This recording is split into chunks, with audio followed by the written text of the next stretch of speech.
yan ordinaryong salita. Dahil ang Bible ay buhay. Kasi dapat maintindihan natin yan dahil minsan maraming kumukontra sa Bible natin, sulat daw ng tao. Iya, totoo yun, sinulat ng tao yun, pero God breath. Hindi bad breath yun. Pag sinabing God breath, kung babalikan natin ang original na bakit naman kung video wala pa team, ano? Para po sa page. Ini-install pa po. Nanginginig pa siya. Masasakit ang mata ng manonood yan. Ang bago sa kaligayahan nyo.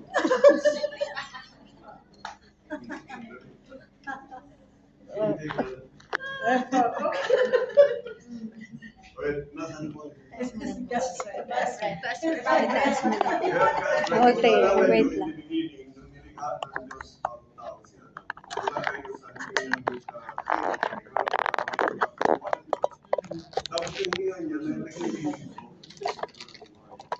Kaya ang salita ng Diyos, sabi doon sa 2 Timothy 3:16, God grant you prophetable teaching, blah, blah, blah, blah. Then at the same time, sabi sa Hebrew, ang word of God now is alive, sharper than two-edged wisely homes tomorrow. So makita natin na ang Bible natin nakahalik sa dalawa. Old Testament, yung Judaism, saka New Testament, which is Christianity. Gusto kong makita nyo ang relasyon ng dalawang yun bago tayo magpatuloy, bago natin puntahan yung pagka-aralan natin. Gusto kong maunawaan nyo ang buhay natin. Kasi hindi ko alam kung itinuro sa inyo dito sa church, ang pag-uusapan natin. Pero ito nilagay ng Panginoon sa puso ko, nag-share ko sa inyo, bago natin pag-usapan ang role ng Espiritu Santo sa evangelism. Okay. Ang una makikita natin, sabi ko na, may connection ang Old Testament at may distinction din ang Old Testament sa New Testament. Pakita natin doon, we share scripture sila kasi tayo mga Christian, nakakalaga natin ang Hebrew Bible. Tinatawag natin Old Testament. Yan ay foundational sa Judaism as the Tanakh, kung gawain ng Tanakh. Okay.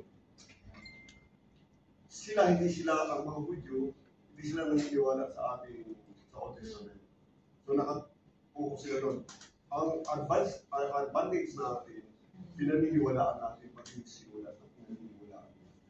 Tayo namang ang different views pagdating sa ating Panginoon Jesus, sa Christianity, sa mga natin, nakasinter yan sa belief na si Jesus na ang promise ng Messiah, which is, it was written in the Old Testament also. Actually, yan ang argumento ni Paul sa kanyang first and second missionary journey doon sa mga Hudyo na hindi naniniwala na si Jesus ang promised Messiah kasi na-prove niya sa pamamagitan ng mga Old Testament scriptures na si Jesus na ang promised Messiah. Kaya marami naniniwala. Kaya marami rin hindi naniniwala. Kaya marami rin gusto manakit ni Pablo at makita natin na sigurong siya, nagugulo siya, napagbabato siya dahil sa kanyang galing kung paano explain ang Old Testament related sa Messiah in Tainida. Na dumating na hanggang ngayon ang mga Hudyo na sinipero ng Messiah. Kaya ngayon, parang may sign ang dating.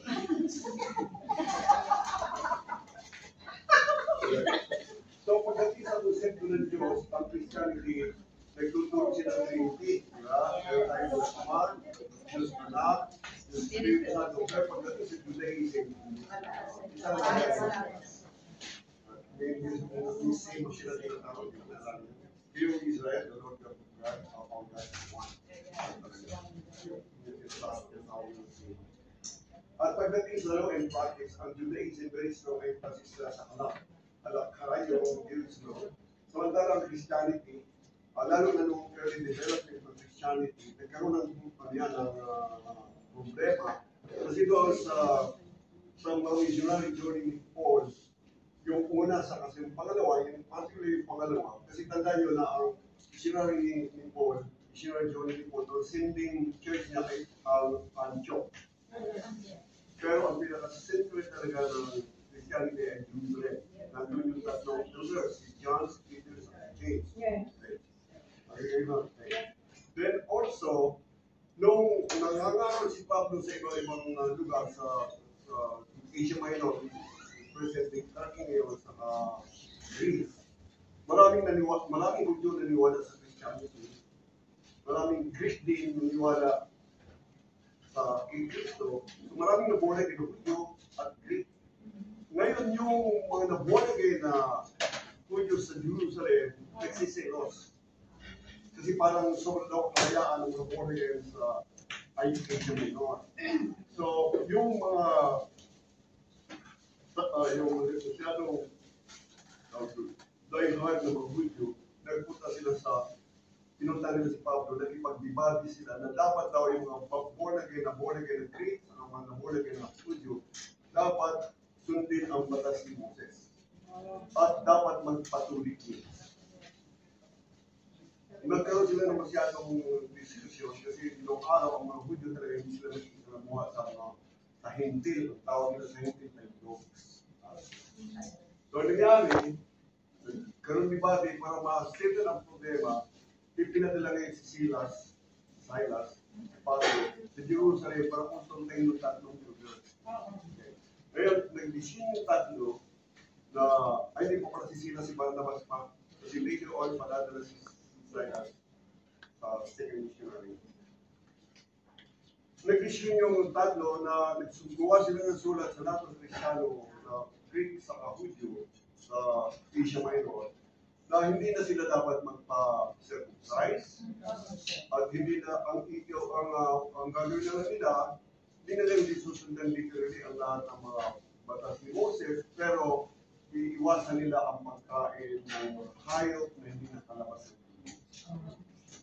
Pagkain ng dugo, pagkain na naihain sa mga Diyos-Diyosan, at iiwasan ang sexual immorality. Yun na lang ang ibigay sa mga Kristiyano. Yun talaga ang dapat natin ipapagay.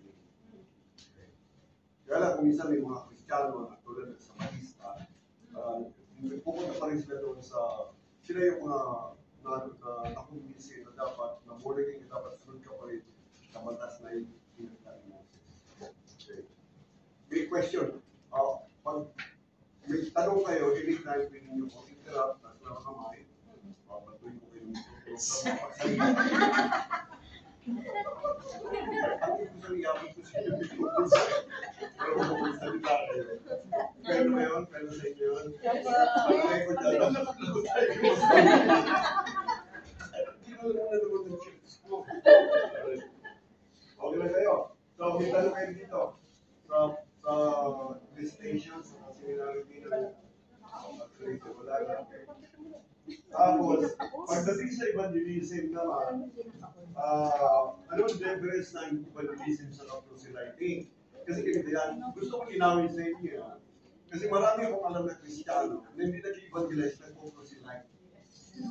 Basta, iyakalak ako. Di iyon. Ano? Kasi sinasabi niyo sa akin po. Sorry. Wala pa kayong tanong at this point. Sino ang pwede mag-explain ng evangelism sa proselyting? Alam niyo kayo ba? Hindi. So, hindi tuloy-tuloy lang ako, ha? Tuloy ko na. Ngayon, kung may alam kayo, sabihin niyo sa akin, Pastor, mali ang tinuturo ko sa akin. Pwede sa akin. Bibigay ko sa yung telepono na maayos. At sila yung mikropono. Alright. Ang problema kasi, yung good news, pag isinishare natin, ang lagi natin isipin na ang ating mananampalataya, rooted niya sa pag-ibig. For God so loved the world. Yes. Hindi talaga kondisyon natin pag-ibig. At ang belief natin na only God can truly change hearts. Yes. So, ang evangelism na kinimita, hindi yan nagpipilit, hindi na pinilit. Again, may makikita kayo nagpipilize na nananakot pa nga. Ay, ginawa ko kasi nung araw. Kasi sobrang, alam mo, my people varies because of the marriage. Bagong Christian ako noon, sinisira ko yung biyanan ko.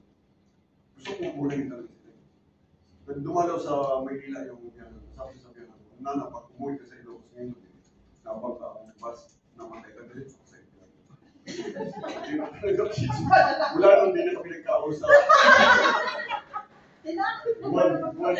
Mali yun, hindi evangelism yun. Yes. Proselyting yun. Kapilitan. Then ang proselyting, pagpipilitan mo na ikaw lang ang tama. Na ang religion nyo ang tama. Oo. Actually, yun ang proselyting. Kasi ang evangelism, hindi mo ipagpipilitan talaga yan. I-share mo ang love of Christ. Kasi sabi ng Panginoon, ganito yan. Ang Panginoon Jesus mismo sabi, no one can come to me except the Father in heaven draws him. So wala kang part doon, kundi mag-share. Ang love na natanggap mo mula sa Panginoon. Okay, may question? Yun yung sabi kasi ako sa inyo, loting kayo kasi. Basta na. Para makita nyo, ayan, ang proselyting. On the other hand, kadalasan, very aggressive at coercive kamukha ng saksi ni Jehovah. Napipilitan kanyang bigyan ng libro. Alam talaga. At yung dito sa Central, yung Pentecostal yan, yung autorin yung oneness yan. Pag pinagpunta ka sa church na, kung kang maliligo, pupunta ka doon dahil mabautis mo ka talaga. Parang may ganyan din po. Ano din naman ang iglesia. Yeah, ang Iglesia Cristo ay po sila. May pananakot yan. Pag yun nag-absent ka, napapalo ko yan, may pananakot yan, papunta sa impyerno. At least kakapi ko kayo. Sabi dito, ang evangelization daw is simply to introduce someone to a relationship with the living Christ. While ang proselytism, focus siya sa pag-convince someone ng kanilang doktrina is superior kaysa sa kanila. So, although parehong nag-i-spread ng belief yan, pero magkaibang approach. Yes. So, yun ang kaibahan ng evangelism. Kasi naririnig natin lagi ang proselyting nagkagandang tayo sa tulog, pero hindi natin okay, naiintindihan nyo na? Good. So, ngayon, balikan natin ang Hudyo. Ang Hudyo hindi nag-evangelize siya. Kaya panganak ka, ang Hudyo. Pero yung dating boss ko sa Hong Kong, trabaho din ako dito, yung first 2 years dito sa Hong Kong, tinanong ko kung pwede ako maging Jew. Sabi niya hindi. Kasi hindi mo makakayanan. Kasi maraming requirement. Unang-una kasi, bilang Hudyo, kahit ngayon, ang isang, hindi ka gagraduate ng high school sa Israel kung hindi mo kabisado, sa ulado ang first 5 books. Samantalang tayo mga Kristyano, sa ulado lang natin God 3:16. Tapos yung God 3:17, hindi na alam. So na ako ng God 3:17, sige na. Isang ngayon, paano kayo makaka-evangelize niya? Di ba? Ang problema natin, yun ang mga weaknesses natin mga Kristyano, nakapokus lang tayo sa gusto natin. Kaya parang may kapitbahay kami yung service. Kailangan mong mikropono. Hindi po.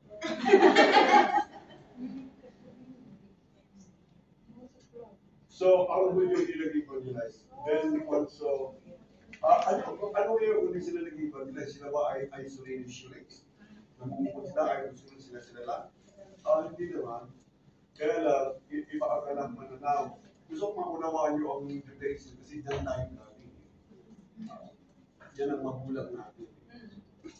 So, at the core ng Judaism, particularist religion sila, deeply rooted sila sa covenant with God at sa Jewish people. Kasi tatandaan nyo, na nung tinawag si Abraham ang pangako ng Panginoon sa kanilang dalagyan. Pero nakalita nila yung pangako ng Diyos kay Abraham na sabi niya kay Abraham, I will bless all nations because of you. Doon tayo napasama, na hindi nila matanggap. Sa kanila, sila lang talaga. Kaya medyo arrogant sila pagdating sa pananampalataya. Alright? So, at sila naman meron din universalist element. Kasi makita natin yung Hebrew Bible, nandun din yung image ng ating Panginoon, nagtuturo din sila ng pag-ibig sa kapwa. Kaya kung titingin sa Middle East, ang Israel lang talaga ang may pagmamahal sa kapwa. Hindi mo mga Arabs. Okay? So, mamaya pa tayo sa ano. Ngayon, malapit na tayo sa evangelism. May tanong kayo at this point. Ngayon, bilang mga part ng church na nag-evangelize, sino yung unang evangelist natin? Okay. So, kung hindi kayo magbulungan, kasi lang maintindihan niyo kasi ganito yan, pag nag-evangelize ko, pag may nagtanong sa inyo, sabi ni Pedro, dapat handa ka kung ano yung sasagot mo. Kaya dapat nag-aaral talaga tayo, kaya gusto ko, kasi pag nag-evangelize ka, lalo na yung mga walang alam, kung mas maraming tanong yun, isang alam. Kasi may alam na yung tatanong niya, kasi gusto yung isipin ng kausap niya na marami na siya alam, kahit wala pa siya alam. Tama o tama? Tama. Pag pinag-usapan natin ang unang tao na nag-proclaim ng good news ng resurrection ng ating Panginoon Jesus, si Maria Magdalena yun. Kasi siya ang unang witness ng pagkabuhay muli ng ating Panginoon Jesus. Okay? Kaya siya ang nagbalita din sa mga apostol na nagtatago sa bahay ng takot sila. Siya ang nagbalita, kaya tinawag din siya nung panahon na yun na apostle, piling apostles. Ngayon, pagdating naman sa actual, sa former missionary work, hindi yun. Kasi siya ang naging dahilan para mag-born again sa Maria. Then at the same time, yung Ethiopian country of Ethiopia, then kung papansin niyo, basahin niyo na sa sinabihan siya ng Espiritu Santo, Philip, pumunta ka sa mga kayo sa kalsada at sinandun sa loob ng Samaria. May dadaang karuwahe sa bayan. Sinabi yun. So, kung papansin nyo, nakikipag-usap talaga yung Espiritu Santo sa mga evangelist. Hindi lang ipilit sa mga nag-evangelize. Sa akin, kung nag-evangelize ka, dapat nakakausap ng Diyos eh. Kaya kung hindi mo nakakausap yung problema, ang tutuloy mo, spiritual naman, hindi yung tutuloy yung literal. Kasi, literal nagsasalita ang Espiritu Santo. Sabayan mo yung you know, sinabayan niya, tapos kinausap niya hanggang sa yung sakay siya, in-explain yung Isaiah 53, which is about Jesus Christ. Kaya the born again, you know. Naging dahilan upang ang buong bansang Ethiopia na born again. Kaya yung huling emperador na si King Haile Selassie, ang tawag nila yung sarili, Lion of Judah. Kasi nakakilala sa... At sila yung mga nasa Israel ngayon ang tawag sa kanang palashas. Ito yung mga Black Jews. Ito yung Ethiopia, bunga ito ng yunong. Bunga yun ang pagpapagal ni Philip. Hanggang ngayon pa. Palasas pa rin tawag. Sa atin naman, di pa naman yung palaspas. Ano naman yung kaman ng araw. Okay lang kayo. Ayaw ka tanongin kayo eh. Makakaba yun. And also, don't forget, kung meron tayo kapat na evangelist, si Matthew, Mark, si John, sila sumulat ng canonical gospel, di ba? At foundation sila ng ating Christian evangelism sa pamagitan ng sinulat. So ngayon, sino ngayon na evangelist? First evangelist. Mary Magdalene.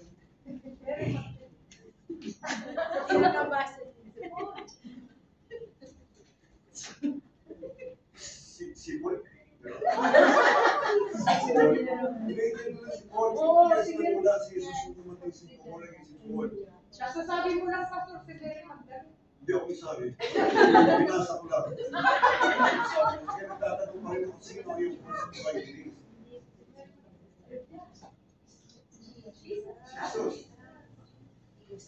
Jesus, siya ang unang evangelist. Dito, siya ang unang nagtawag. With love, hindi siya nangilit. Hindi siya nag-proselyte. Pinoclaim niya ang good news, yung Evangelion. The kingdom of God, nalari sa Matthew 7, verse 27. Repent, for the kingdom of God is at hand. Nag-iinita siya, hindi siya namimilit. Siya ang unang evangelist. Ating Panginoon. Kaya pag nag-evangelize tayo, dapat alam natin yung mga basic na ganyan. Para at least, mahalaga yan sa evangelism. Hindi naman siguro, pero pag matanong ka, hindi ka na magsasabi ng sa sinito, sandali lang nakapalik ng kita, punta muna ako sa church. Kailangan ready ka, sabi ni Pedro, dapat ready ka sa kasangkatununan. Ganun tayo dapat, sundalo tayo ng Panginoon. Pero sundalo patay-patay. Dapat alisin tayo. So, makikita natin, ang makikita natin ang pinipresenta ng Panginoon dahil sa kanyang pag-ibig sa sangkatauhan. Yung John 3:16, kung nagpupunta sa 17, hindi ko pa alam yun. Actually, mahal, konektado hanggang 18 yun eh. Ayun, may nagbabasa na, may nagpupunta na sa telepono. Ayun, alam, pupunta sa Alright, so walang coercion ang evangelism. Si Jesus walang pinilit. Nalala nyo, iniwanan siya ng mga alagad. Kayo, iniwanan nyo rin ako sa amin ng 12. Yung 17 ko wala eh. Wala siyang pinilit. Hindi siya nangingilit. Sabi niya, pag ayaw kayo, pag papasukin, pagpaganyan na lang ka mo. Alright. So, ang proselyting, by contrast, lagi may pressure yung forceful and persuasion. Sabi nito talaga, si Jesus, nire-respeto niya ang pananaw ng tao. Kaya kung naalala niyo, marami kumapit sa kanya kung paano maliligtas, explain niya lang. Niligtanong ng mayaman kung paano maliligtas. Sinabi niya, sundin mo ang utos na Diyos, kasunod ko na. Ano ba magagawa ko? Ibenta mo lahat ng narigarin. Hindi na bumalik. Hindi na bumalik. Kaya niya pinili. Bumalik mo na ibenta. Ibigin ng Panginoon. So, pag nag-evangelize tayo, gawin namin yung example ng ating Panginoon Jesus. Huwag tayo offensive, huwag tayo coercive, with love lagi.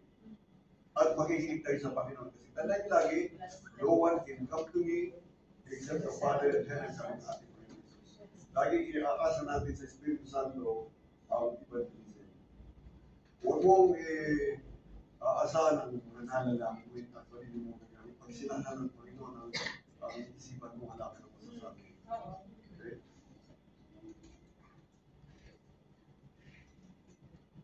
So, sabi nga na, evangelization is a proclamation of Jesus, allowing people to have an encounter with Christ. Proselytization is proud and convinced that it has all the answer. Tayo, hindi kayo mahiya na magsabi na hindi ko alam ang tanong mo. Huwag ka magdudulong-dulungan. Offensive yan sa mga tao na nalalaman pa. Iiwasan ka. So, sorry, hindi ko alam yung tanong mo, pero kung payag ka, papalikan kita, pag-aaralan ko, tatanong sa pastor ko, sa leader ko, kung tayo marunong. Yun ang, kasi si Jesus, very neat. Dapat gano'n din tayo. Siya ang ating modelo sa evangelism. Okay? At ang minis ng ating Panginoon Jesus yan talagang modelo, authentic evangelization. Isang invitation, hindi imposition. Alright? So, para sa akin, kaya mo sa iba, si Jesus talaga ang unang evangelization. Kasi kung merong susunod Jesus, sinong in-evangelize nila? Jesus. Sinong in-evangelize ni Jesus? Siya talaga. Okay. Pero kung papayag kayo.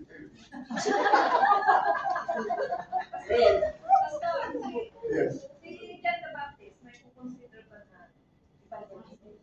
John the Baptist. Bakit siya tinawag na Baptist? Baptist na siya.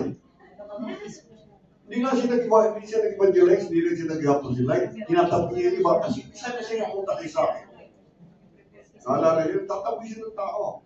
Para siya si Pastor Wendell sa si Pastor Nas speaking goodbye. Hindi ka pwede. Sa gitna namin, meron kami goodbye. Alam niya, di ba? Ginagawa ko ni Pastor Leon. Kasi ang church na walang goodbye, ay ano yun eh, problema yun, fault yun. Coercive yun. Huwag kang alis, dito ka lang. Alright. So, pag-usapan na natin, ito na yung main ano natin, main course natin. Kaya lang, papalala ko lang sa inyo na weeks ago, naglagay ako doon sa BBC ng pointer, di ba? Naalala niyo? Gusto ko malaman, sino sa inyo baptized sa Espiritu Santo? That's not kami. Ako lang.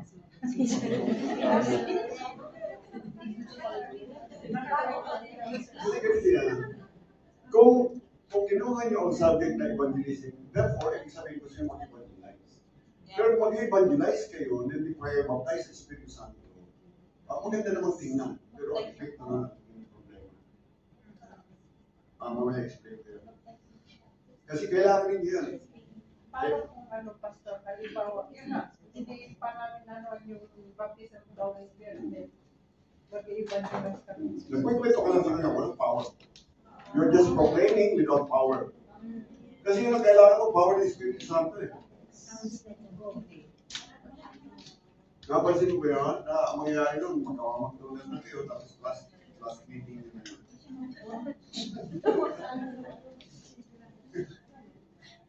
Hindi, mamaya na, pag-usapan pa natin. Pero good question, tandaan mo yun, balikan mo ako naman.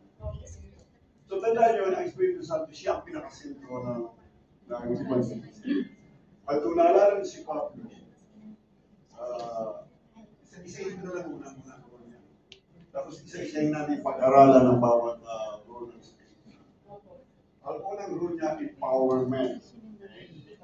Huwag na kayo magsulat, makinig ka na kayo, kasi bigyan yata kayo ng kopya nyo eh. Bakit mo kayo magsulat? Sayang ng Ma-open ba? save the earth. Diba? Kaya isa na ulit eh. Ang dalawa, conviction, yan ang trabaho ng Espiritu Santo. Kayo, okay lang na tumawag kayo. Conviction, nag-conviction. Mamaya kapusapan natin. Nagbibigyan ng results. At nagbibigyan ng wisdom sa words and confirmation. Isa-isayin natin yan. Ayaw mo na tayo. Hindi na lang titingin mas komportable. Alright, tingnan natin yung empowerment. Ano ba ginagawa ang empowerment ng Espiritu Santo? Ang empowerment, nangako ang ating Panginoon, ito yung tanong mo, kaya mabuti kasi ito na yun. Sabi doon sa Acts chapter 1, sabi niya doon sa earlier verse, do not leave Jerusalem. Sabi ng Panginoon sa mga lagat. Ang pinagsabi niya, hindi lang yung lagat kasi mayroong 500 na believers naman. Kaya naasahan kausap ng Panginoon kung siya hindi pa sa langit.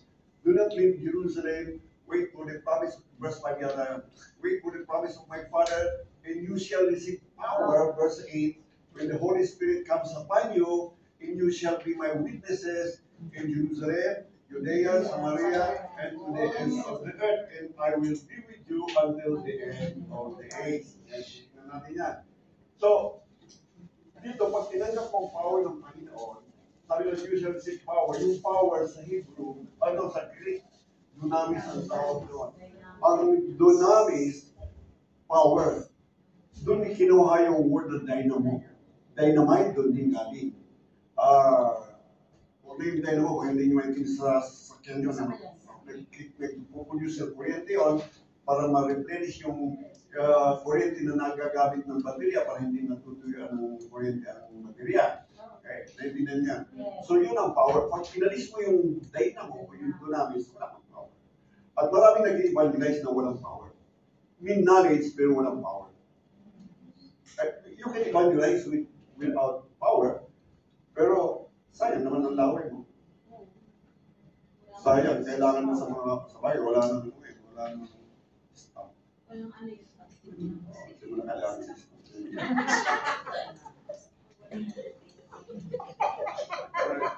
Isa pa mahalagang word na gusto kong malaman nyo dito sa Acts chapter 1, verse 8. Sabi niya, and you shall be my witnesses. Ang witness sa Greek ay martus. Diyan din galing, ang ibig sabihin ng martus ay martir. Ang ibig sabihin ng martir, isang taong pinatay dahil sa kanyang paniniwala. Okay. So, okay kayo ha? Although kayo naris, okay mag-evangelize kung hindi kayo mabaptismo ng Espiritu Santo, dahil sa panahon yung sinasabi ko, pwede din sa panahon natin yung gusto mo, dahil bibigyan ka raw ng power, at pag nabigyan ka ng power, na magkaroon ng maging martir, kasi ang mamatay sa sarili, hindi natin kaya. So bibigyan ka ng kakaya na mamatay sa sarili. Kasi ang goal natin mga Kristyano to die to self, eh sabi ng Pablo, I die daily. Kasi process yan, hindi ba sana sa namamatay ang Kristyano eh. So tayo ng Kristyano, maramdamin pa rin. Tampuhin. Bilang nabali, nag-a-absent sa church. So, yung word na martir, sabi ni Jesus, ganyan, kung babaguhin natin ang statement niya, and you shall receive power to die to self. To be my witness. To be martir. Kasi, kung observan niyo rin ang grupo niyo pagliliban nila sa grupo, nagtutulog ang kayo, ikaw na nahihiya ako. Ba't ka nahihiya? Kasi buhay ka pa, hindi ka pa patay. Hindi ka pa martir. Kasi kung patay ka na, hindi ka na nahihiya. Kasi pagpunta kayo sa mga hunger power, walang patay na nahihiya.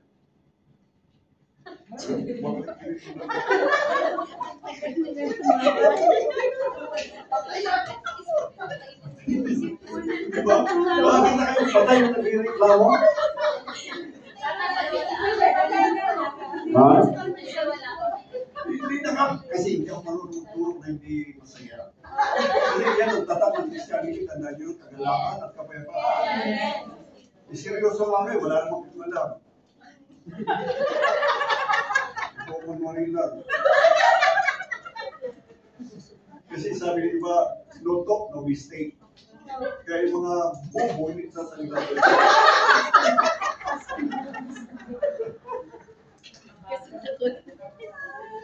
Right lang kayo.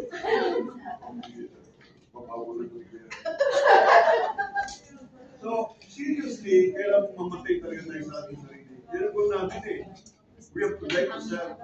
Kasi ganito yan. Alam niyo ba na tayo ay tripartite being?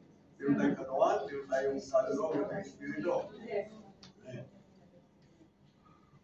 Ano-ano ang mga function no? Halimbawa, pag tinanong ko kayo, nasaan yung 5 senses sa tatlong yun? Sa soul. Soul, very good. Sino magsabing katawan? Ako lang. Sa soul talaga yun. Okay. Nung maborn again tayo, alin doon sa tatlong yun ng born again? Ano? Spirit. Magkaisa kayo. Paano yung kaluluwa? Sino mag-aayos?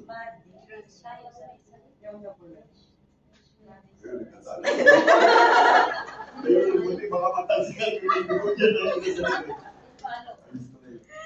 Alright. No, seriously, paano yung kaluluwa? Ano ba yung kaluluwa muna? Natural. Ano yun? Ano yung sabagin ng ating katawan? Ano yun? Senses. Ha? Senses. Senses, yung 5 senses. Yes. Ano yung 5 senses? Smell. Taste. Hearing. Yung eyes and the nose. Seeing. Yeah. See. Touch. Touch. Hindi anin na.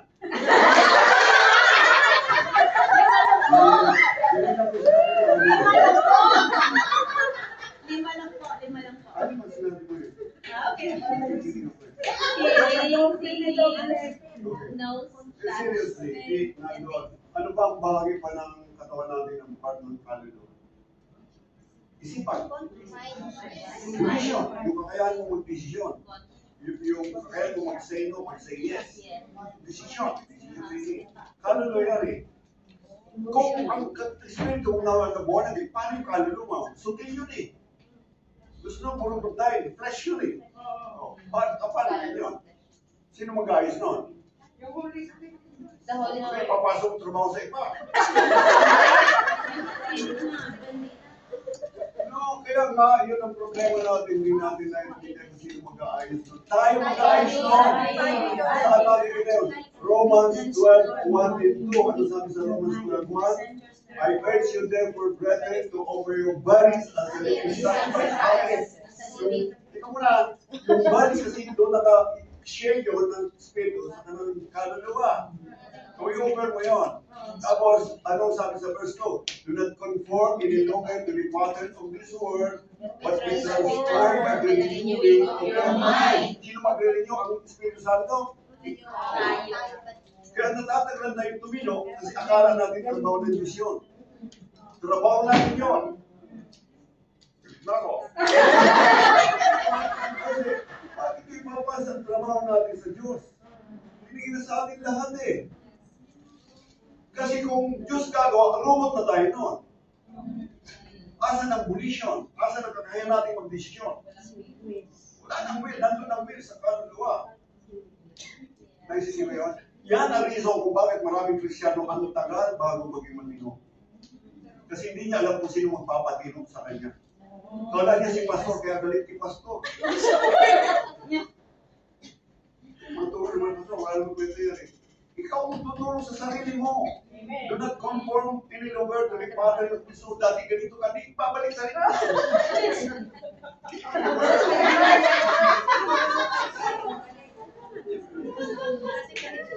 Hallelujah.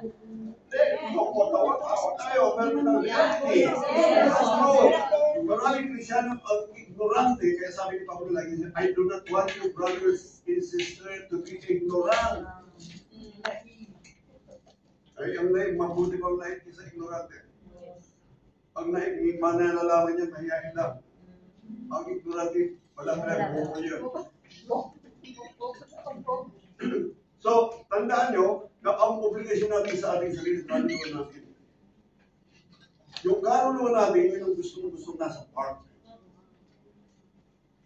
Nasa tambak. Lagi nyo, malala yun.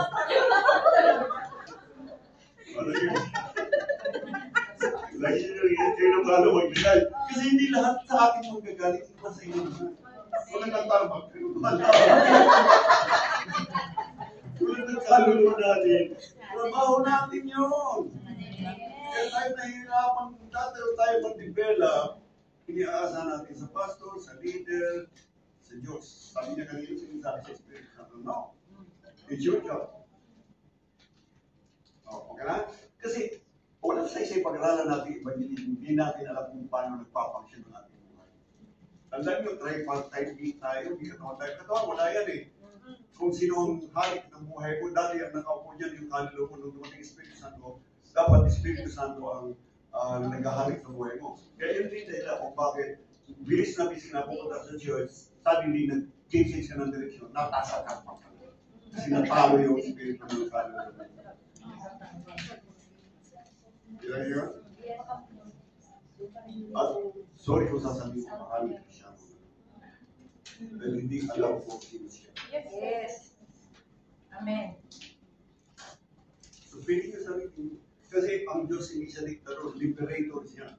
Kung diktador siya, babagoy ng kaluluwa mo. Kaya iniutos siya sa Romans 12:1 into ang pagbabago mo kagaling sa atin sa pagbabago ng ating kaluluwa. Kasi kahit kabisado natin evangelism, pero kaluluwa kung hindi mo na nang gagawin, wala, magagalit ka lang sa pastor pag inuutosan ka. Okay? Nakita niya? At kailangan mamatay ka sa sarili mo. Kung kailangan mabautis mo na sa Espiritu Santo so that you will receive power and be a martyr for Jesus Christ, a witness for Jesus Christ. You cannot be a witness if you are still alive in your flesh. Pastor, may tanong. Sige. Yung ano po, we are talking about Holy Spirit. Paano po pagkakaiba ng yung mga Baptist Church at saka sa mga Pentecostal? Hindi pa yan kasama sa pag-uusapan natin eh. Kasi ayoko ma-divert ang attention natin. Mamaya, siguro later on pagkatapos ng pag-uusapan natin, balikan mo ako niya. Ayoko ma-divert ang direction ng ating pag-uusap. Mag-focus tayo sa role ng Espiritu Santo sa evangelism. Any question at this point, lahat related sa role ng Espiritu Santo. At huwag nyo ipapasa bilang role ng Espiritu Santo ang pagbabago ng ating kaluluwa. It is our job. Amen. Amen. Thank you po. God bless you. Kasi pag buhay ka sa sarili mo, namimili ka ng posisyon ng mga Yes. kasi gusto mo maging successful sa araw na para may airport ka kay Pastor. Yes. Yes. Hindi ka medyo mamumukha kung magaling malupo. No, pag patay ka, magiging, kasi pag patay ka, doon ka lang kakasabi ng Espiritu Santo kasi siya ang pinanggalingan ng kamatayan mo. Paano ka kakasabi ng Espiritu Santo buhay na buhay ka?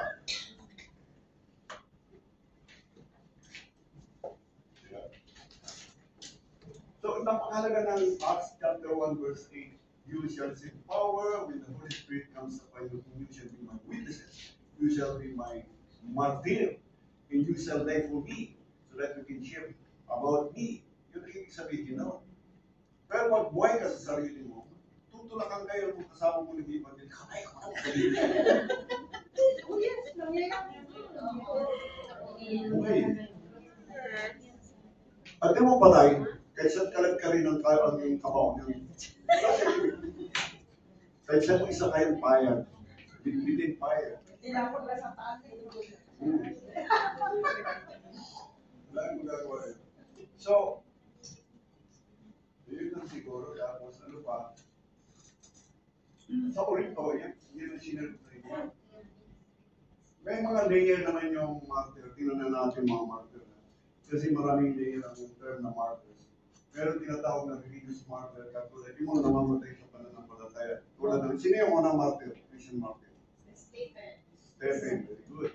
Siya ang unang martyr, tapos marami nang sumunod doon. Yes. At lahat na talaga ng Panginoon, malibag ni John, na martyr. Lahat nga malibag ni John. Si John ay hindi namatay, hindi namatay. Tinangkang ibrito, pero hindi namatay. Kung sa puno yung hindi yun, literally, ito lang. Hindi tumawa. Nakakatawa ba yun? Ano yung sinabi sa hindi ka kumukulo? Di ba? Ito? Pero namatay siya sa katandaan. Okay. Yun ang religious martyr. Meron pang isang uri ng martyr na dapat nyo rin makita. Para hindi kayo nalilito kung anong klase ng martyr. Ito yung political martyr. Halimbawa, si Ninoy Aquino. Kaya sabi ng political martyr. Isa yan. Bahala na kayo mag-isip pa kayo asawa mo.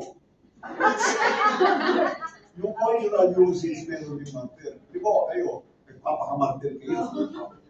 Yung cultural uses. Kaya inaangkin niyo yan eh. Martyr ako. Sobra talaga pagkamartyr ko sa asawa. Hindi mo niyo na.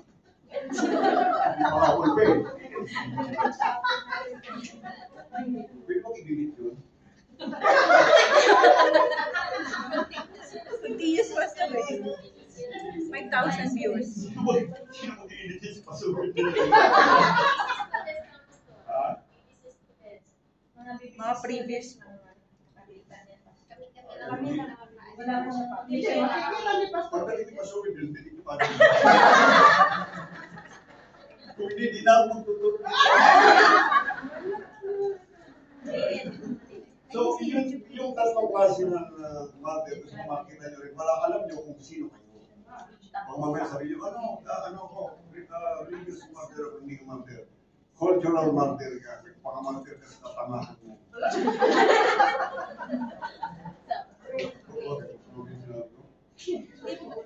Hindi ka magiging martyr kung hindi ka pa.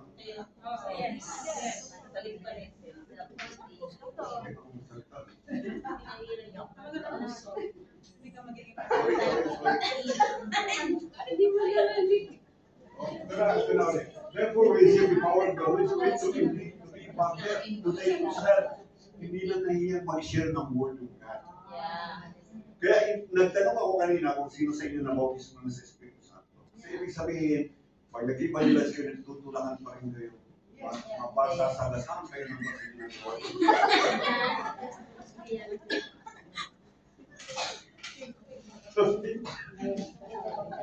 Pangalawa, conviction.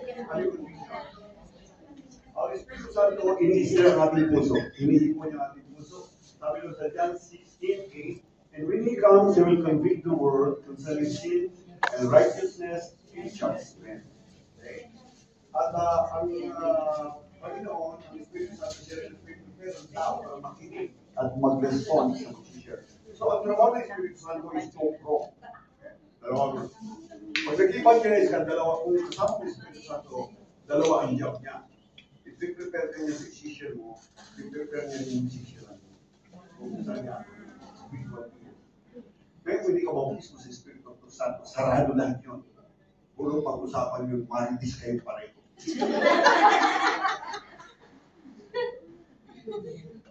Hindi ko nabibiro. Yes. Kasi ganyan yan eh. Bilang pastor, hindi ako pastor naniniwala sa mga nag-evangelize. Nung inutosan ko mga member ko mag-evangelize, sinusundan ko sila hindi nila alam. So doon sa Central, Jeter Road ba yun? May hotel doon, may cafeteria. Pumasok ko sa cafeteria, kami kasama ko pastor. Pinapanood ko sila. Nakatayo lang doon sa poste, nagtutuan. Pag uwi sa church, nag-report na tatlo sila nasira. Wala naman. Kasi nahiya sila mag-share. Nagsinungaling sila, naglagay sila ng fake na pangalan para may report sa akin na mag-share sila ng Word of God. So pag hindi ka patay, ang patay hindi nakakapandaya. Pag hindi ka patay, makakapandaya. Makakapagsinungaling ka. Kahit imam, makakapagsinungaling ka. Pag nag-focus mo ka, kahit na hindi maganda, i-resulta hindi ka makakapagsabi ng kasinungaling. Kasi patay. Walang patay na sinungaling. Ang mga buhay lang nagsisinungaling. Yes. What time did you arrive, Maria? Well, you're already sleeping. What time did you sleep, ma'am? 9. Oh, I arrived, ma'am, 8:30.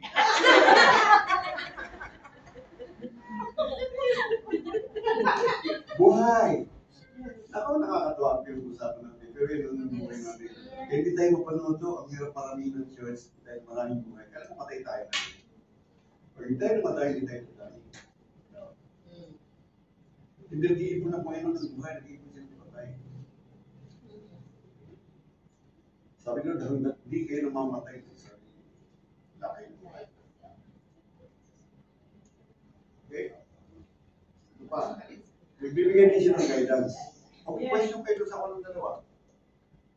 May tanong kayo. Sige, magtanong kayo. Sige natin.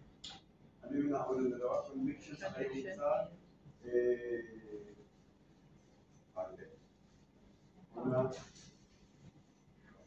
Conviction, wala kayong tatanong? Wala? Guidance, may tatanong? Wala kayong tanong? Okay, that's discuss natin kung saan. O kung titingnan niyo itong mga nilagay kong verse dito, so sa Acts 8 na kwento na ito kanina, di ba? Yung guidance ni Espiritu Santo kay Philip kung paano na-born again yung no?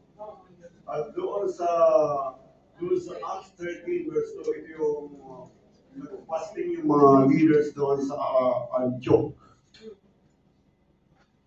At sabi ng Espiritu Santo, set apart to me Barnabas and Saul for the work of which I have called them. So makikita mo, ang director talaga ng evangelism, ng Espiritu Santo, hindi si pastor, hindi si leader, o Espiritu Santo. Okay. Nakakausap nila, naririnig nila eh. Kasi patay na sila. Kaya hindi natin marinig, buhay tayo. Sabi kasi, nung mag-umpisa ang church namin, may years ago, nung mag-umpisa ako mag-evangelize, naniniwala ako doon sa sabi ng Panginoon, no one can come to me except the Father and the Son. So araw-araw, dahil full-time na ako, nagpupunta ako sa Colon Park, nag-share ako. Pero minsan, kadalasan, nauubos ko maghapon, wala akong nasishiran kasi wala sinasabi ng Panginoon. Kasi isang araw, kasi I would like to confess, twice ko nang narinig ang boses ng Panginoon, audible voice. Pero yung still small voice, madalas kong marinig yan. Kahit kanina nagpipray tayo marinig, kasi kaya huwag ako sinasabi sa akin.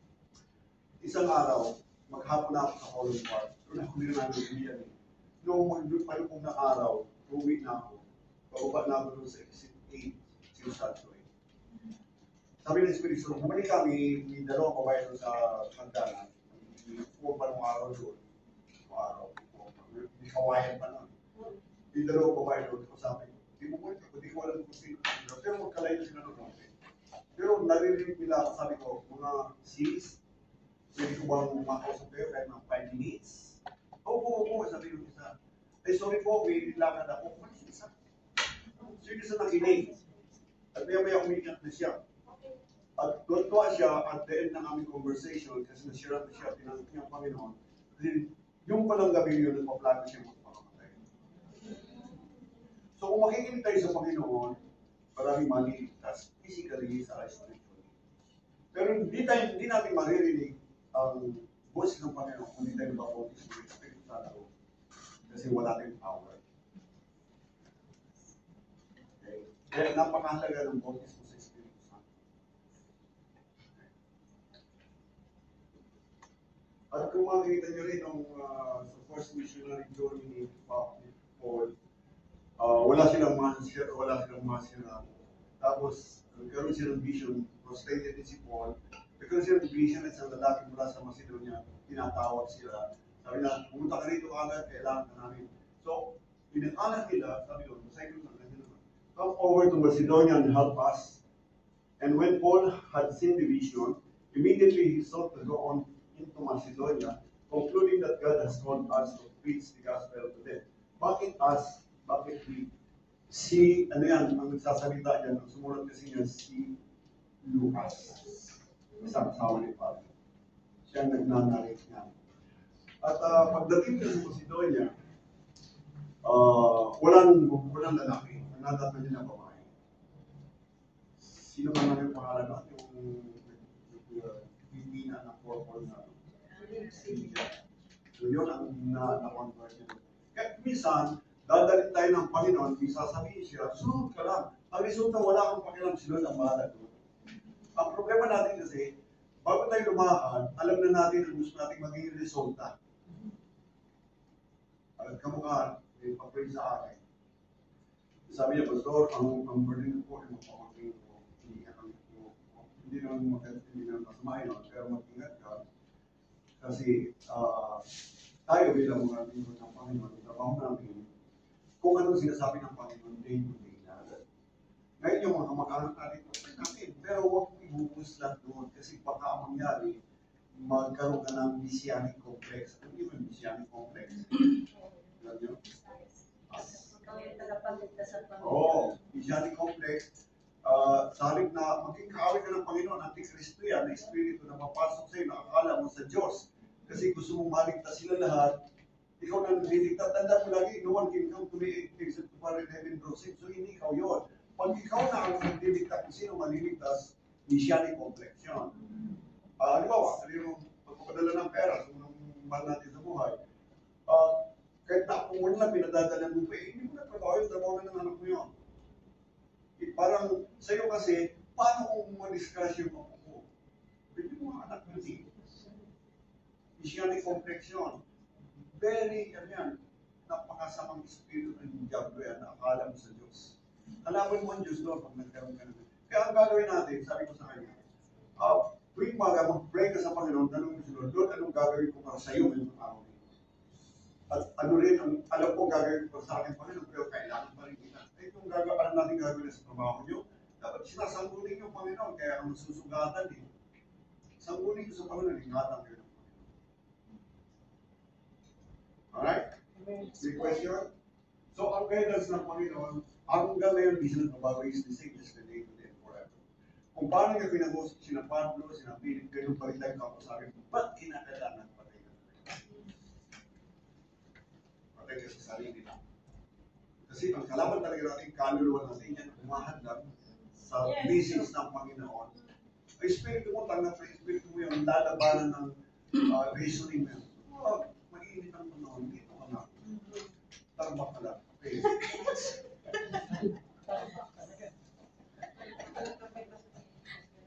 Alright. May tanong? Pastor, Tingnan nyo, tingnan mo si Pedro. Si Pedro, Pastor, may clarification. May tanong po. Okay. Di ba po pag nabaptize ka sa water, di ba po? Mare-recall mo yung kung kailan yung time nun or date nun. Pag po ba sa baptism of the Holy Spirit, ito po ba yung parang full transformation na from sinner ka into believer, yung parang dati mong buhay is nilift up mo sa kanya. Is this the baptism of the Holy Spirit? Ang baptism sa Espiritu sa atin, maraming manifestation niya. Bisan wala. Kaya kung bisan, hindi mo alam kung baptize ka. Yes. Kasi that time po si Pastor. Kasi ako, nung mabuhay din ako, kasabay ko nang tanggapin si Jesus, kasabay baptism sa Espiritu Santo. Bago ako na baptism sa Espiritu. Kasi ang sabi doon, ang baptism ng Espiritu Santo, according to the doing of the Holy Spirit. So hindi mo siya pinipitan. Alam mo, di pa ako nababautismo sa tubig. Ako. Wala, kasi ang nasusunod. Nung maborn ako, the very moment na tinanggap ko si Jesus, 3 days and 3 nights, iyak ako niya. Hindi ko alam, yun ang pala yun. Hindi ako nagtatals kasi sabi sa Bible, ang initial sign ng baptism is speaking in tongues. Pero marami akong alam na nag-speak in tongues, pero wala, hindi mo makikita ang buhay Christian sa kanila. So paano mo i-explain yun? Marites pa rin. Yun lang kasi ang ano ko din, Pastor. Ikaw ang makakalam nung Sa sarili. mo kasi mababago ka talaga. eh. Yes, yes po. Mababago pananaw mo, yung dating ginagawa mo, Yung nahiya ka mindset. na gawin. Patay ka ni. Mamamatay ka talaga. Kaya ako nung pumunagin ako, yung 3 days and 3 nights, ako nang hindi pa paliwanag. Gusto na mga kasama ko, dalhin ako sa ospital. Sabi ko, wala akong sakit. Pero ba't kayo nakiyak? Hindi ko alam. Kasi nung mapunagin ako, yun yung kasagsagan ng ano ko sa Saudi. Sa Saudi ako nang muna yung OFW ako. Bago ako naging OFW, nagtago ako ng 2 taon. Pasamulero ako, manginginom ako, sugaro ako.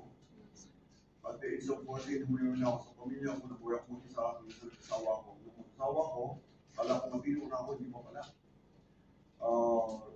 Nung nasa Saudi ako, lahat ng illegal, ginagawa ko, papasugal ako, nagpipita ako ng alak, kasi ako lang misa sa company namin. 500 na Pilipino sa compound namin. Ako lang may sasakyan, at ako lang may payroll dun sa office manager namin. Papasugal ako, tindahan ako, ako nag-distribute ng mga pornographic material, mga araw yung mga benta mo pa yung mga ngayon, may mga born again, mga Assemblies of God na born again doon na kasama niya ang asawa ko yung asawa, pinuntahan ako, at tinawag kong blood, yung hindi ko tanggap ang blood, parang niyakap ako, lalaki, kaya ako pinabuhay pa ako, lalaki, parang napapagano talaga. Tapos, dahil sa kaibangan ko, kaya mga ako nung araw, hindi ko naman yata. Pero alam ko hindi na. Ang kaibangan ko, kaya ibang buhay ng sabi ko, may Bible din ako, dalhin mo. Napalaban ako sa Bible study, pero hindi naman ako marunong. May Bible ako, pero hindi ko naman ginagamit. Nakapatong sa TV, napalabas sa iPhone. So, napilitan akong Bible study. Eh, nagustuhan ko naman yung kantahan. Maganda kantahan. Tapos yung kainan. Yeah, hindi ko sabi then ang problema, pag nag-prepare yung pastor, matutulog ako. Hindi ako piling isihin. Natatakas siya sa akin. Saka ako lang naninigarin sa loob ng church. Naghahanap ako lang sa Lord, pare, asan dito ang astre? Ay, Brad, wala kaming astre. Kung gusto na akong nakumamakaya. So, astre kayo minidor. 6 months ako doon. Bago nila ako na ipag-pray. Ano ko si Jesus, palis ako. Sabi ko, babakasyon ko, pag-pray ka namin. Hindi, alam ko naman buhay. No, kailangan pag-pray ka namin. Then sa sobrang dami na nakain mo, nahiya naman ako ng hindi mo. Kaya magpapakain sa mga full standard. Dati pag-pray ako, pray ako, hindi ko alam kung nangyari sa akin, basta di ako tulungan eh. Tapos during the time, kalapag ko yung operations manager namin. Papatay ko yun eh. Minura ako, kinulong sa kwarto. Sasaksakin siya, nakawat na ako. Pero yung Terminator yun, siyempre, pinakamataas namin yun. Pero hindi niya ako matanggal dahil nakakapit ako dun sa Egyptian. Nung maborn again ako, ito ang problema dahil pag naborn again ka, papagod ka talaga. Pag nabautis mo ng Espiritu Santo, lilinisin ka talaga. Sabi sa akin ng Espiritu Santo, may ganun tawad sa gusto. Sabi ko, pauwi na ko niyan, magagalit yan. Namusap ulit. Humingi ang tawad. Sabi ko, sige. Pero, dadali ko yung pagsilyo ko, sasaksakin ko siya, pagsilyo ko siya. Pumasok ko, dalat ko yung pagsilyo ko. Sabi ko, magandang mga ko, oh, Nes! Ganun ang sabi ko, bait-bait niya. Kapatawaran ko. Doon ko nakita ang power ng Spirit Santo. Pagpaguhin mo talaga. Lahat ng karamihan ko, inalikuran ko, kumikita ko ng libo, ang $1,000. Dalawang araw kikitain ko rin kung saan ako eh. Inalikuran ko lahat yun. Hanggang sa naghirap na ako eh. Para sa Panginoon. Pero hindi niya mapapayahan. Kung kakainin namin sa gabi, hindi walang sumagagaling, pero hindi kakainin kami. Minsan, pagkatanghalian namin, nagpupwento kami sa lamesa namin, sabi ng asawa, sarap sana kung meron na tayo. Tayo din. Pero masarap kung may pansit saka ice cream. Mainit, summer. Yung ibigan na to, Brother Nes, birthday na yung sister sa atin, yung mga ng pansit saka ice cream. Paano mo papaniwan na yun? Yes. Papaguin ka talaga pag nabautis mo sa Spirit Santo. Pero hindi mo piling masabi na, ito na ba yun? Ikaw ang magdidik, ikaw ang mag-analyze sa sarili mo. Dahil di ba pag-win talaga, mamamatay ka talaga sa sarili. Hindi ka na nahiya mag-share. At magiging voice ka talaga. Si Pablo, si Pedro, tingnan natin yung si Pedro, hindi siya nagsishare sa mga hindi. Talaga, aso talaga yan. Kaya isang araw, nagugutom siya, okay, sa bali yung mga robot, yung mga hayop na marumi, at may salita, sumayo ka, pero pumatay ka, kumain ka, sabi nyo, hindi ako kumakain ng marumi. Sabi nung magsalita, kung tawagin marumi, ang nilinis na. Pagkatapos nun, during the time, sa kabilang bayan naman, malayo, mga 3 days journey, si Cornelius naman kinausap ng anghel. Sabi ng anghel, na alam ng Panginoon ang ginagawa kong mabuti, at magpadala ka ng tao, pasundot ko si Pedro sa ganitong address, binigay isaktong address. So yung tatlong sundalo sa isang katulong, papunta doon si Pedro, during the time nagkaroon ng vision si Pedro, tapos nag-usap ang Espiritu Santo, may naghahanap siya o kamag-aatubiling sumama. At kung sumama siya, nag-share sa pamilya ni Cornelius lahat ng born at lahat ng bautismo sa Espiritu Santo. Kaya mula noon, naniwala na si Pedro sa siya ay tinawag din para sa mga. Pero hindi kanya tatawagin kung wala kang connection sa Espiritu Santo. Pupunta ka dahil inutosan ka ng pastor mo, pero yung power kung wala, yung knowledge mo lang, head knowledge. Iba naman yung head knowledge. Ang mamaya pag-usapan natin yung gift ng words na knowledge. Okay? Itanong, magaling tanong mo. Itanong pa, wala na. Alright. Yung ito na, yung wisdom sa word. Ngayon, tinatawag tayo yung spiritual gifts, di ba? Yung word of knowledge, saka yung word of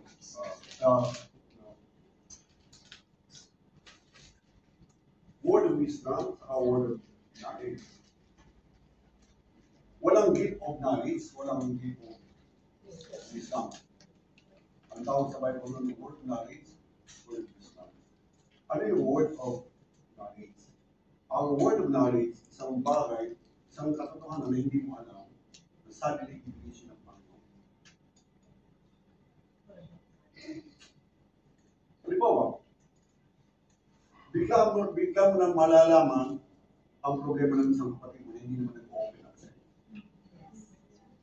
Minsan, mangyayari sa iyo, mag-iisip ka sa Espiritu ko lang kaya. Okay, kung hindi ka pa na-bautismo sa Espiritu Santo, malamang suspect mo lang yan. Kasi mayroon tayo gano'n, inherent sa atin yan. Pero kung na-bautismo ka sa Espiritu Santo, i-practice mo yun, tanungin mo siya, sister, yung nararamdaman mo, totoo ba ito? Doon mo malalaman kung binigyan ka na ng regalo ng Espiritu ng At ang word of knowledge, kadalasan may kaakibat yan na word of wisdom. Kasi ang word of wisdom na, yung word of knowledge na malalaman mo, kung problema man yun, bigla kang bibigyan din ng solution ng Panginoon. Yun ang word of wisdom. Yung paano isosolve ang problema sa kaparalan ng isang paraan. Kadalasan kasi nag-aaral tayo. Nag-aaral kami, wisdom kami, knowledge ka, head knowledge lahat yun. Pero yung regalo ng Espiritu Santo, iba yun. Hindi sa iyo, darating yun kung ibibigay siya ng Espiritu Santo sa oras. Parang gusto niya ibigay sa iyo. So hindi mo dala yun. Hindi ka mukha nung naka-grade 6 ka, dala mo pagiging grade 6. Pagkataas natin, college na lang. Dala mo pagiging college. Pinag-react kayo. Baba naman ang tasa. Ang gift of the Spirit, wala sa iyo. Ibibigay lang sa iyo kung kailan niya gusto mong gamitin. At pag binigay niya sa iyo kailan gamitin mo, pag hindi mo ginamit yun, hindi ka na gamitin. Dadalang hanggang sa hindi ka na gamitin. Yun ang word of wisdom. Ibibigay siya ng right words at the right time. Kasi i-equip tayo, Christian side ng lahat. Kaya kahapon, yung dito, sabi niya, Pastor, ako po yung pinag-pray ko noong na sinabi mo lahat ng problema ko na hindi ko pa naman sinasabi sa'yo. Ako nalaman yun. Hanggang hindi ko alam kung paano pero nalaman. Pero alam ko nga sa Espiritu Santo. Kahit sa church namin, madalas mangyari sa akin. Magpapapray, hindi ko nagpapapray sa kaalam na mag-pray ko sa'yo. Kasi pag lagi mo pinapractice yun, nag-develop. Pero kung may pagmamalaki kasi miso yun, ay pagkatapos ng gamitin ng Panginoon, alisin sa iyon, para hindi ka makapagmalaki. Mayabang. Pag kailangan mo, ibabalik ka sa iyo. Kasi galing sa Espiritu Santo yun. At pagka ganun ang relasyon mo sa Espiritu Santo, hindi ka niya bigay. Okay? Ibibigay siya ng word and wisdom in word. So, ang scripture, puno-puno yan ng mga patotoo na kung saan ang Espiritu Santo nag-empower sa mga tao with divine wisdom, sa right word sa sasabihin mo, so that you know. Example yan. Si Stephen, nung humarap sa Sanhedrin, sabi doon, they were unable to cope up with the wisdom and the spirit with which he was speaking. Kaya galit yung mga Parisayo. Kasi nila mapasubalian yung sinasabi ni Stephen hanggang sa pinatay na natin. Okay? Si Philip yun. Kaya, hindi natin napuntahan natin kanina. Si Pablo, doon sa 1 Corinthians 2, verse 30, sabi doon, now we have received not the spirit of the world, but the Spirit who is from God, that we might understand the things freely given us by God. And we impart His words, not taught by human wisdom, but taught by the Spirit, and that we can spiritual truth to those who are spiritual. So, yun ang advantage pag nabautismo kayo sa Espiritu Santo. Maraming pakinabang na rin. Magagamit ka ng gusto ng Panginoon kasi you will now in an open communication with the Holy Spirit. Nakakausap na siya, nakakausap ka niya. Kasi pag hindi ka bautismo sa Espiritu Santo at matagal ka na sa church, mapipilitan kang mag-invento na sasabi mo na nakakausap mo ang Espiritu Santo. Kasi sa totoo, mayroon pa identify sa primero, and then ang sarili mo, nakikipag-usap niya sa sarili mo. Pag nagkaganda ka sa sarili mo, nakakali mag-usap.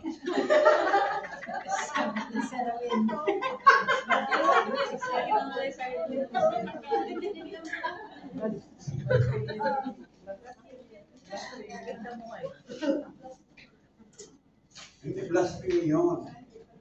Ang blasphemy yung pag-umusap sa Espiritu. Ano yun yung ano tawag doon sa nagmamahal sa sarili? GSS. Ganda na sa sarili.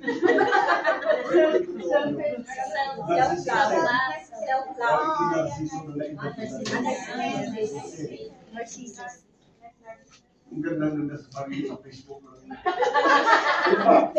Facebook, yun ang problema. Yan dahil yan ang pagkabat ng Espiritu. Yes, pero Kasi mas matagal ang oras natin sa Facebook kaysa sa bahay. Sa akin, bigyan ko yung tip. Sa akin, pag-usap ko sa Panginoon doon, sa umaga, ikaw na sasabihin. Gusto kong sarahan ng tingin ko sa mundo. Paano gagawin nyo? Pero kung Bluetooth, AirPod, paglabas ko sa bahay, puro worship yung song yan nandun sa church. Pag-uwi, pwede na ako mag-love song. Araw-araw yun. The day nyo makita mo, develop yung relation sa Espiritu Santo tayo. Pero pag mabautis mo muna, siyempre mabautis mo sa Espiritu Santo. Kasi maraming masyadong mabautis mo sa Espiritu Santo eh. Ang nakakausap nila, sarili nila. Natandaan nyo, ang mundo nagkikipag-usap din sa inyo. Ang sarili mo, si Satanas. Kaya pag sumingit ang Panginoon, minsan hindi mo alam. Ang mukha nung sa offering, lalo yung kwento yun. Nagtanong siya, Lord, magkano po bibigay ko yun? Eh, naturuan siya nagtatanong kung magkano bibigay. Sumagot, yung laman ng bitang. Jesus.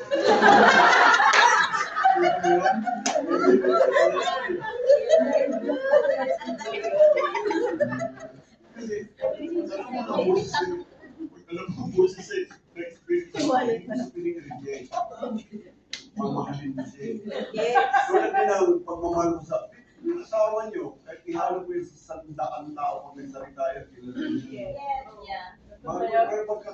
na nagbibigay ng pinatawag ka na sa kanya. Tama. Magkapi tayo. Okay? Okay. Wala kang tanong? At doon nga kung Panginoon sa in regions before the synagogue, the rulers, the authorities do not be anxious about how you should defend yourself or what you should say. For the Holy Spirit will teach you in that very hour what you should say. Ganito yan. Sabi na, ibuka mo lang daw ang bibig mo, bahala ng Espiritu Santo. Tama o hindi? Hindi. Kaya mag-aral ka. Kahit ibuka mo ng ibuka mo, bibig mo, wala kang papasok. Huwag na lang. Ano sasabihin mo? You cannot give something that you do not have. Yes! Paano ka magbibigay ng tindahan kung wala ka ng pera mo?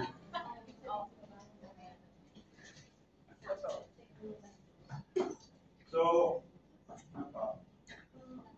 Ano? Break time po, 5 o'clock.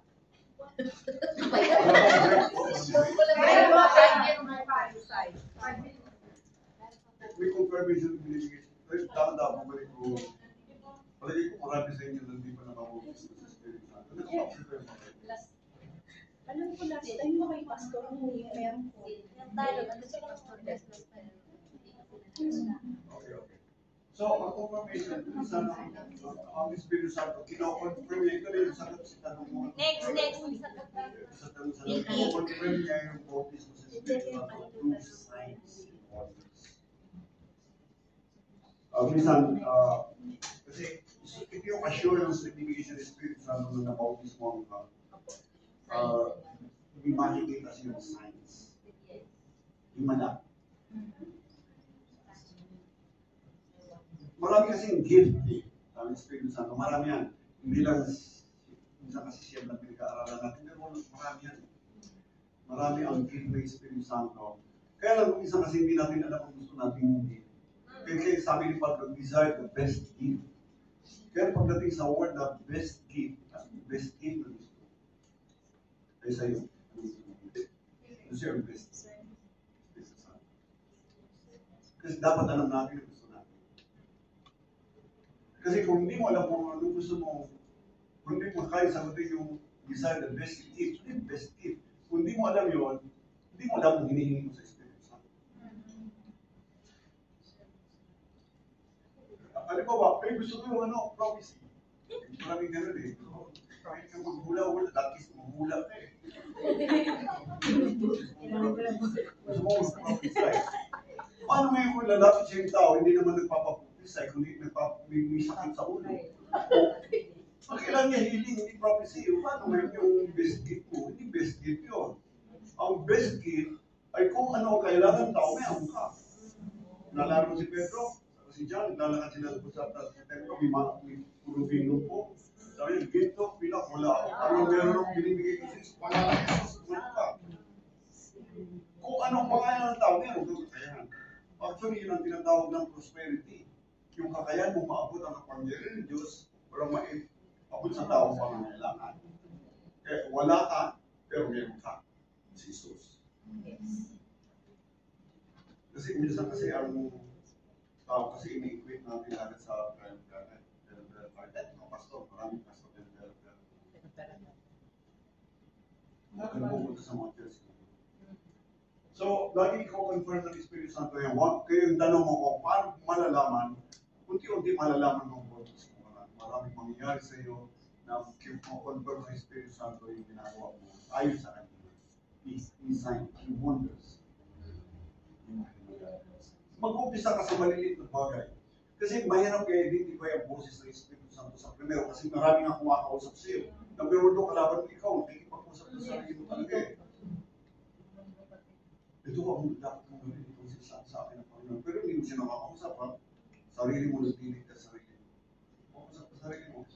But once na-establish na bautismo ka ng Espiritu Santo, magiging mas litaw yung kanyang boses. Mas ma-identify mo yun. Hindi magtatagal, siya na lang makikinggan.